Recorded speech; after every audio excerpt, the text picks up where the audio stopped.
نحمده ونصلي ونسلم على رسوله الكريم أما بعد فأعوذ بالله من الشيطان الرجيم بسم الله الرحمن الرحيم فمن شهد منكم الشهر فليصمه وقال رسول الله صلى الله تعالى عليه وآله وسلم صوموا لرؤيته وأفطروا لرؤيته فإن غم عليكم فأكملوا العدة 30 وقال رسول الله صلى الله عليه وسلم في حديث آخر لا تصوموا حتى تروا الهلال.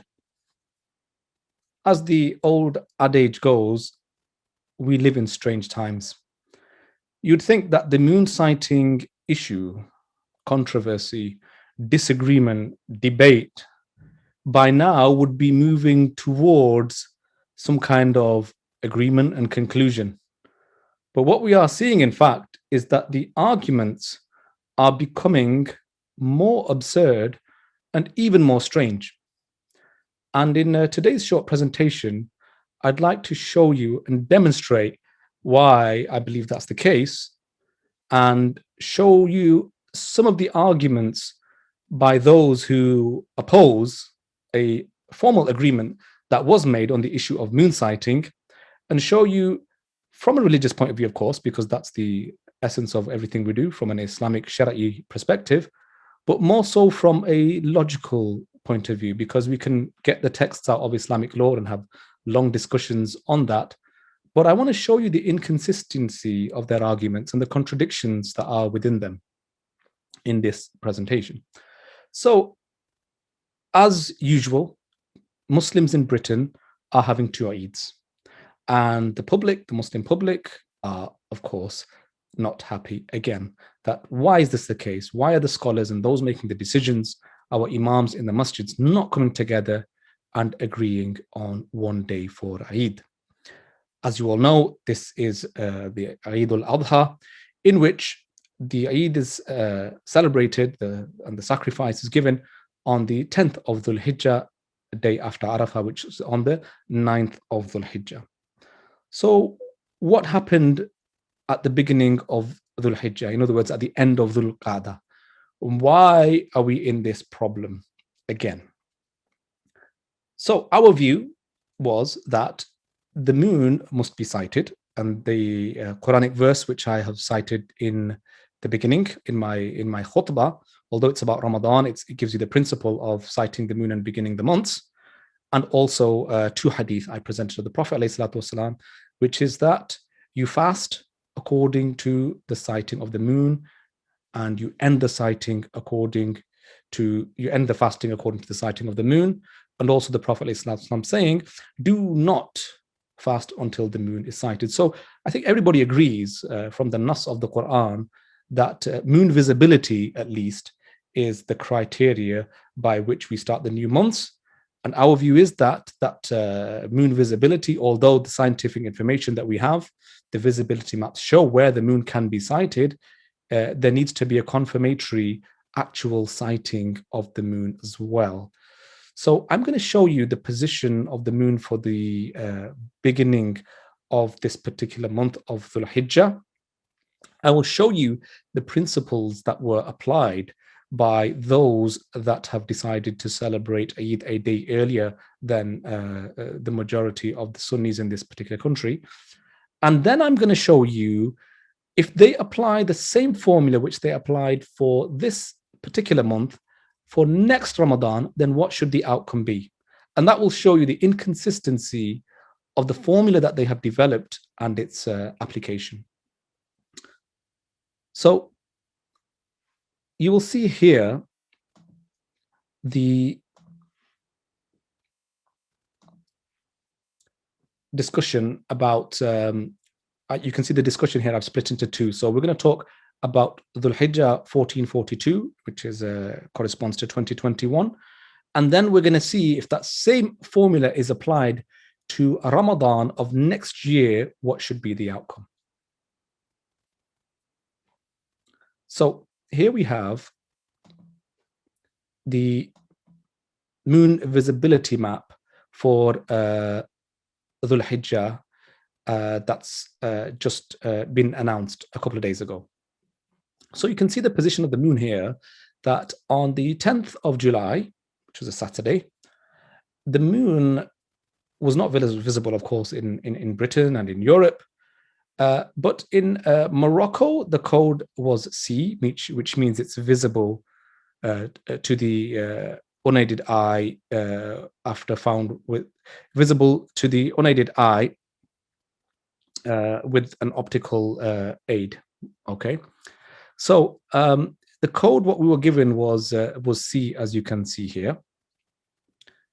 Now, the evidence which our brothers had cited was that, okay, although the moon is not visible in Saudi Arabia, in Morocco it's category C. So because in Morocco it's category C, and you agree that if the moon is visible in Morocco, if it's sighted in Morocco, then we start the new month. But what you can see here is that Saudi Arabia, where on the map there, Saudi Arabia cannot see the moon. Okay, there's a part of Saudi Arabia you can see right at the end of the colors on the moon curve, right, which means that there it cannot be seen, and that's in the west coast of the Hijaz. So Saudi Arabia could definitely not see the moon, and I think everybody agrees on that, especially with the discussion that we're having now. We're not talking to those people that claim to follow Saudi, because I think we've moved beyond that stage. For all those people of reason and some basic knowledge of these matters, that Saudi Arabia's calendar is not credible. It cannot be cited in Saudi Arabia, yet they still announce it. So Saudi Arabia basically went out on the 28th to sight the moon, on the 28th, not the 29th. And they couldn't see the moon on the 28th, which was, according to them, the 29th. Yet they still announced, by completing 30 days, that they are going to start Dhul Hijjah. Yet, in actual fact, even if they went out the next day, they would not have been able to see the moon. That's how absurd it is. I mean, it's astounding that if they went out the next day, according to this map, they could not see the moon, because Saudi Arabia went out to see the moon on the 8th of July. The 9th of July. So Saudi Arabia went to see the moon on the 9th of July, not on the 10th, where it was not visible. Our friends who have decided to do Eid on the same day as Saudi Arabia do acknowledge that Saudi Arabia could not have seen the moon. They do believe in the scientific information that we have before us. But they say that when we are doing Eid, we are not doing it on the same day of Saudi because we are following Saudi. We are doing it for two reasons. One, because Morocco shows category C, and the other is that the moon in Mexico was giving code A. The moon in Mexico was code A. This was their proof. On the actual evening of the 10th, when the announcements are usually made, our friends decided to make an announcement even before Maghrib, when no single reported sighting had come from anywhere in the world. When it was Maghrib time in Britain, there was no sighting reported from anywhere in the world. And I can say that with much confidence. And if anybody has any proof that there was a sighting from anywhere in the world before Maghrib, then I would like to see that. But up to this point, from everything I've seen, there was no sighting anywhere. If there is, then bring it forward. As the Quran says, if you have your proofs, then bring your proof forward. We'll talk about burden of proof in a moment. So the moon was not sighted, yet they made that announcement before Maghrib based on some of these codes. Yet they did give the impression that the moon has been seen in Egypt and Turkey. They gave that impression from their statement, if you have seen it, which we were very displeased with, because those countries did not claim to sight the moon, yet the impression was given that they did. So what happened is, although they announced the beginning of Dhul Hijjah even before Maghrib, before any sightings had come forth, even though they had done this, they had no proof whatsoever that the moon has been sighted. Instead, they went off this visibility map, the one that I'm showing you here, and the data that goes with it about category A in Mexico. Mexico's coming into the scene now, and mentioning that there was C in Morocco. But in Morocco, what happened? After Maghrib, when we got the information from Morocco, in Morocco, the moon was not sighted. Yet in 278 points, when they went out to see them, in Morocco is a very robust system of sighting the moon, by the way, a very robust system. That's why we can depend on Morocco. According to the time as well, it's reasonable. We can make an announcement on the same night before Isha and tell the community if the moon has been sighted in Morocco. Of course, if it has not been sighted in Britain, which often happens, when the local sighting here is not possible on that particular day on which we have decided that that is the 29th.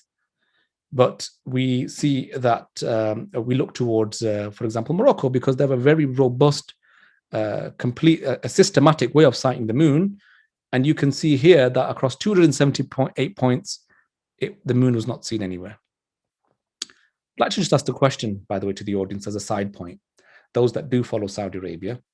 If Morocco were unable to sight the moon in 278 places, right? Saudi Arabia, which is further east and does not even fall in any of the categories of visibility, how could they have begun Dhul Hijjah when Morocco, which is further west, you can see there in category C, in that, the west part of Morocco, especially there. Well, yeah, you can see Morocco there, Maghrib in general, sorry. You can see category C should have been able to sight the moon, right? There was a good chance, or let's say there was a chance for Morocco to sight the moon, yet they could not see the moon because it was category C. If it was A, they would have seen it. B, under perfect conditions, they would have seen it. In C, it's not always clear whether they would see it. So if Morocco did not see it, which is further west, remember the moon rises from the west. If Morocco could not sight the moon, then Saudi Arabia obviously would not have been able to sight the moon. Therefore, the beginning of Dhul Hijjah for Saudi Arabia is incorrect and wrong. We can say that categorically. But that's not my issue here. We can leave that for another day. My issue is with those brothers that claim not to follow Saudi Arabia yet announced their decision with Saudi Arabia. 278 points, the moon was not seen. And here you can see the system of moon sighting in Morocco, in these various 16 regions where they go out to sight the moon. You can see on the right is the 12 regions, and now there's actually 16 regions which they go by. And in all of these regions, there is proper moon sighting that takes place. If somebody sights the moon, they go to the court and they give testimony and witness that they saw the moon, and then the judge will either accept or reject the testimony. So it's a proper system. So their basis then to start the month was not because anybody in Morocco saw the moon, but because there was a C category in Morocco, although the moon was not sighted in Morocco. And that's exactly the reason why we press on the need for a sighting, not only because that's the Sunnah way, and the Quran says, Man shahida minkum ash-shahra, but also because the Prophet ﷺ actually addressed the situation that if you cannot see the moon, then complete 30 days. So in Morocco, they couldn't see it, although there was a chance. It wasn't a great chance, but there was a chance, but they failed to see the moon. So their basis then for doing, for celebrating or beginning Dhul Hijjah on the same day as the Saudis was based on these codes. And then something else quite extraordinary happens, is that in their announcement, they say, okay, there's no witnessing, and they admitted there's nobody in the world has sighted the moon, but they said somebody tomorrow will sight the moon. By tomorrow morning, you will have some news. And I'm going to use the word absurd again, because we use this phrase in logic and in philosophy and in usul. This is an absurdity that you're going to, based on the fact that you think tomorrow somebody's going to see the moon in the morning, by the morning you'll have your evidence. By the morning you'll have your evidence. And in the morning, what did they do then? They did get a report of a sighting from America, which came through around 2:30 in the morning. I think they heard about it in the morning when they woke up. They made some telephone calls and verified it and said, "Oh, the moon was seen in Morocco in the western part of the United States last night." But because of the time zone difference, of course, this is one of the reasons why we don't follow North America, because the time zone difference is too much. If you get a report at 2:30 in the morning, 3 o'clock, then of course that's too late to announce to people. Even if in Dhul Hijjah, that might be possible if you tell people we are not going to allow you to start these holy, the most sacred 10 days in the Islamic calendar, the first 10 days of Dhul Hijjah, we're not going to allow you to start until tomorrow because we're going to wait for a report from the western part of the world. That might be what they want to do. But then what would they do in Ramadan when you have to pray Taraweeh? Right? Even if you want to go with this notion that we're going to wait another day, then what will they do in Ramadan? Are they going to apply two different formulas for each? If they want to do that, that means they will have to be very open and state, we have a different formula for Dhul Hijjah and a different one for Ramadan.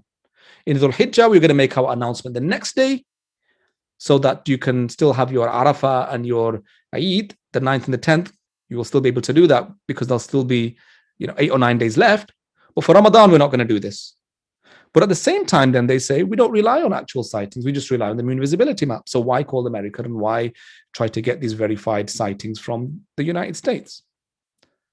But in any case, why is this an absurdity? Because remember, when you present an argument or a claim, the evidence precedes the claim. So first you have the evidence and you have the claim, right? The evidence can be muttasil, connected to the claim, but what can never happen is you make a claim and the evidence follows after a claim. You can't do that in any legal terms, in any logical terms.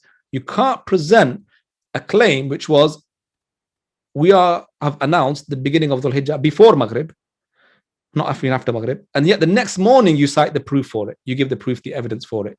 This is a logical fallacy.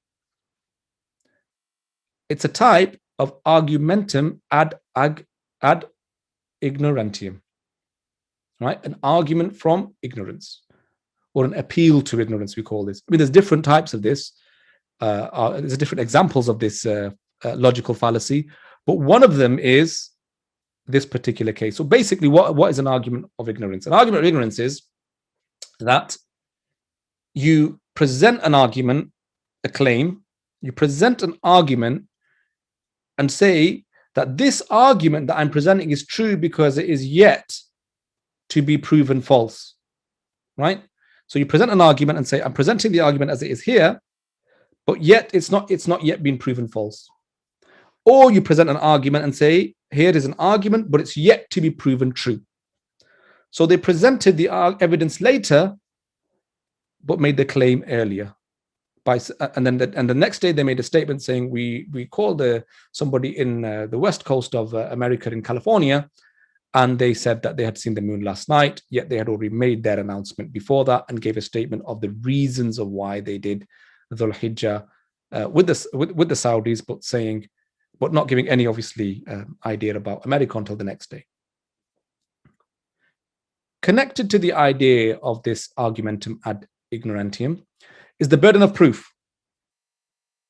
Remember, if somebody makes a claim, which is quite an extraordinary claim in this case, the burden of proof is upon those individuals making the claim.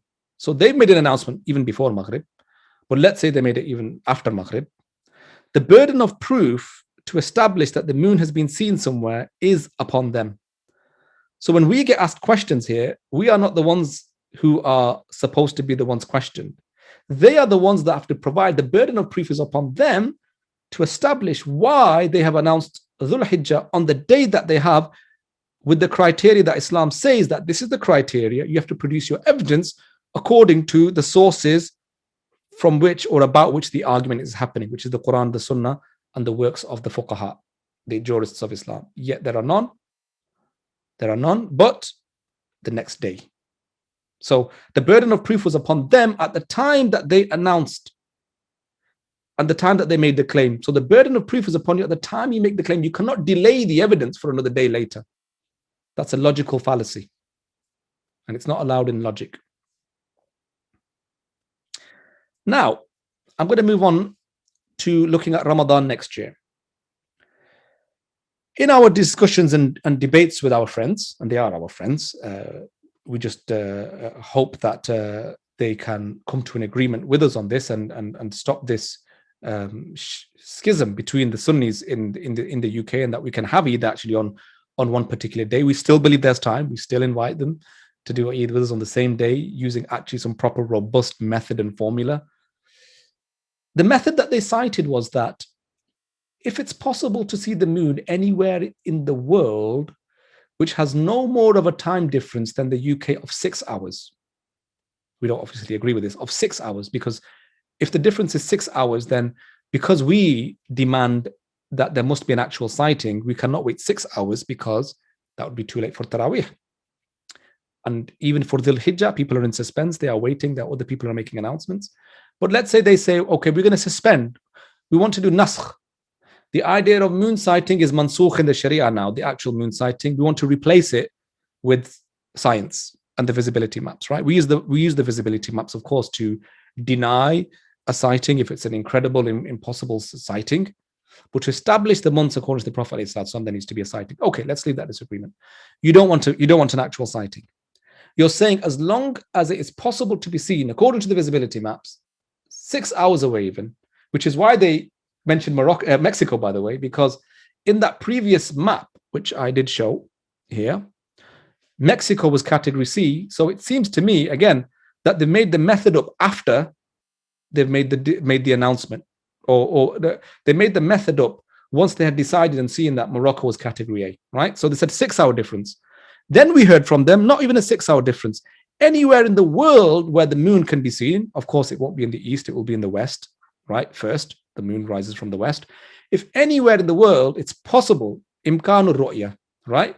That the moon is qabilu ru'ya, right? There is imkanu ru'ya of the moon and it is qabilu ru'ya. It's possible to be seen.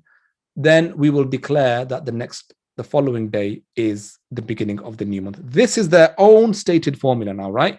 First I heard 6 hours, then we heard anywhere in the world. Now here is my question.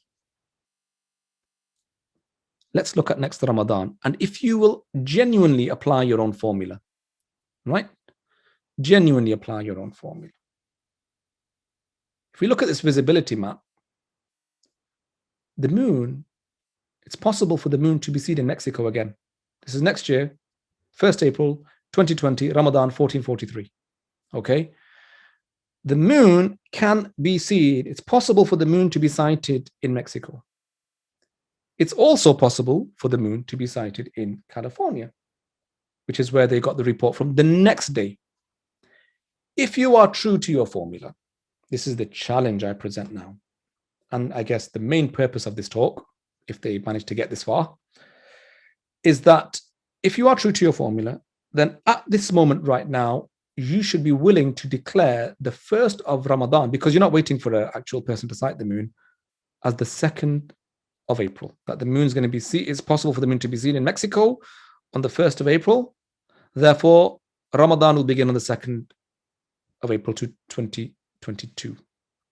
Here is the data. So at the top, I have Mexico City. I mean, I'm mentioning this because this is the one that was often being mentioned in this particular issue of Dhul Hijjah. Mexico's been mentioned. So it's category C. Of course, you accept category C. You've said it. I think in your statement, you accept A to D. That's your principle. It's A to D. So it's C here, right? Which is may need optical aid to find the crescent moon. Okay, C is may need optical aid to sight. This is the one that Morocco couldn't see, by the way, but okay, you accept A to D. Also, in Los Angeles, the same code C. The moon, it's possible to sight the moon, code C, in California, in Los Angeles. You can see there the state C8 is written there. The time zone difference is 8 hours rather than 6 hours. But for you, that's not a problem, right? Because you said anywhere in the world. And you also, this time, took your report from California. So if the moon can be seen, by the way, there's other regions which we didn't look at, but I'm looking at the C category here specifically, and 2 places which you yourselves had used for the moon sighting this time round. So I would like from you, if you are true to your formula, a cast iron statement written that next Ramadan, you will begin Ramadan on the 2nd of April, not on the 3rd, on the 2nd of April, according to your own formula. If you really believe in your formula and believe that you are consistent in what you do, then you have no problem in making that announcement now, because you said you do not need a witness anyway. All you need to do is see whether the moon is visible up to a place which has a time zone difference of 6 hours from the UK, or now, as I see it, from the Fatawa Ridwiya, that your interpretation of that which you are presenting is that it can be seen anywhere in the world. That's what your formula is. Then regardless of Saudi Arabia, remember, we are saying now that let's accept for a moment your claim that it's not about following Saudi Arabia. Okay? You will announce, regardless of what Saudi Arabia do. I do know the date which Saudi Arabia is going to announce, but that's not the purpose here right now, right? It's possible, by the way, that they're not going to agree with this formula, and they might do it on a different day to Saudi, a day after from Saudi. But then Eid is their main concern. I feel this is conjecture. I should be careful making conjecture that Eid then they will probably do along with Saudi anyway, because that's when the main issues happen. Sometimes the Ramadan they don't follow Saudi. This happens at the beginning, but Eid it's more rare that they would not follow Saudi. That's a different discussion. But for the beginning of Ramadan, if they genuinely are straightforward, transparent about this formula, they will announce Ramadan next year to begin on the 2nd April according to their own stated formula, not our formula. Remember, our formula is different. Moon should be visible in Morocco, or we also say South Africa because we have connections there. If there's an actual sighting, then we begin and announce the new month. If not, then according to, as the hadith says, we complete 30 days. It's not a complicated matter for us. So that's my question, and I hope they will answer it. And I also appeal to them to apply their own logic, look carefully at the rulings of the Quran and the Sunnah and the rulings of the fuqaha, not trying to mix and match different things from different places to have a hodgepodge of some kind of formula and then trying to apply it haphazardly different every single time and throws into confusion by it's like which rabbit out of the hat are they going to pull now? That's what we're always expecting now. So to put all that to the side, we believe there's still a chance, because Eid is coming soon, that we can all do Eid on the same day and apply a consistent formula, right, which fulfills the requirements of the Sharia, right? There is some disagreement and some room of flexibility. We agree with that, and that's why we have all of these meetings. There's still room for all of us to do Eid on the same day. May Allah subhanahu wa ta'ala guide us all to a true and correct understanding of the Sharia, of His religion that He revealed in the Quran and that He bestowed upon us through His beloved messenger, Rasulullah alayhi salatu wasalam. وَمَا عَلَيْنَا إِلَّا الْبَلَاغُ الْمُبِينَ.